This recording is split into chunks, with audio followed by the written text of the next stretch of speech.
Monsieur Fabrice Levigoureux pour le groupe Renaissance. Merci Madame la Présidente. Ma question s'adresse à Monsieur Gabriel Attal, ministre de l'Éducation nationale et de la jeunesse. Monsieur le ministre, vous êtes en charge d'une des plus belles missions de notre République, celle de l'école, celle de la réussite de nos enfants, de leur épanouissement, de leur savoir. Parmi ces savoirs, il y a les plus fondamentaux dont dépendent tous les autres. Le français et les mathématiques, et notamment la lecture si essentielle à l'esprit critique, à l'enrichissement du langage, à la créativité, et même, comme beaucoup d'études le révèlent aujourd'hui, aux aptitudes émotionnelles et sociales comme l'empathie, le sens du dialogue, de la nuance et de la tempérance. Même s'ils ont tendance à se stabiliser ou même à progresser à l'entrée en sixième, nos résultats ne sont pas bons en la matière et sont inégalitaires, comme nous le constatons à longueur d'audition avec ma collègue Annie Genevard dans le cadre de notre mission d'information sur l'apprentissage de la lecture. Et comme nous le confirment nombre d'études internationales et nationales, PISA aujourd'hui, ou même la journée défense et citoyenneté, qui révèle que plus d'un jeune sur 5 a de très grandes difficultés en lecture. Les vents contraires sont nombreux.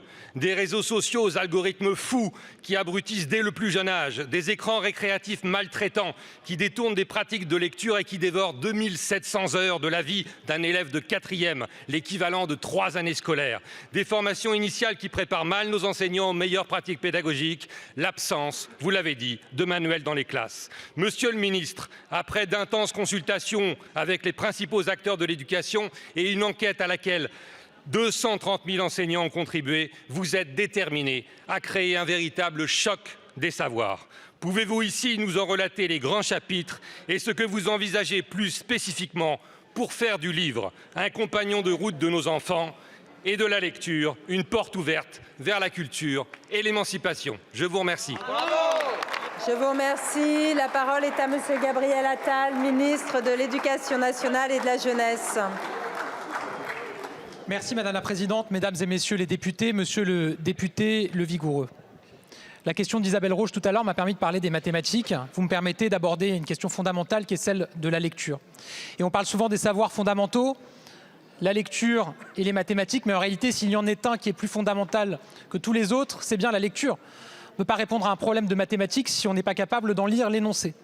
Et oui, nous constatons encore trop de difficultés chez nos élèves en lecture et en écriture.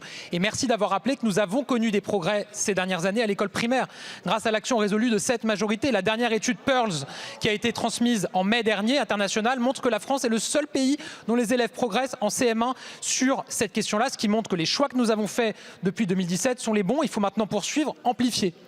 Je salue le travail que vous menez avec la députée Annie Genevard dans le cadre de votre mission sur la lecture. J'ai pu regarder à distance les auditions que vous avez réalisées, les pistes qui semblent se dessiner pour votre mission et je crois profondément qu'on se rejoint. On se rejoint sur la nécessité absolue d'avoir des manuels scolaires labellisés avec des méthodes prouvées par la science et la pratique comme efficaces à l'apprentissage de la lecture et d'écriture pour tous nos élèves en CP et en CE1. C'est ce que j'ai eu l'occasion d'annoncer aujourd'hui. Mais je le dis, il faudra aller beaucoup plus loin sur l'entrée et l'éveil à la lecture dès les premières années de la vie. On partage cet objectif avec Rima Abdul-Malak. Je le dis, avec la place des écrans aujourd'hui chez les plus jeunes, nous sommes devant une catastrophe sanitaire et éducative. Il faut absolument redresser la barre. Un élève de moins de 6 ans, un enfant de moins de 6 ans passe aujourd'hui quasiment autant d'heures devant un écran dans l'année qu'en classe.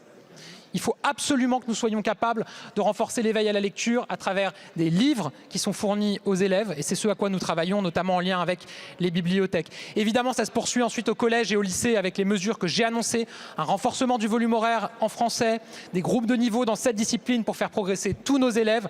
Oui, c'est un enjeu absolument fondamental et je vous remercie de nous accompagner dans cette direction. Merci beaucoup, Monsieur le ministre.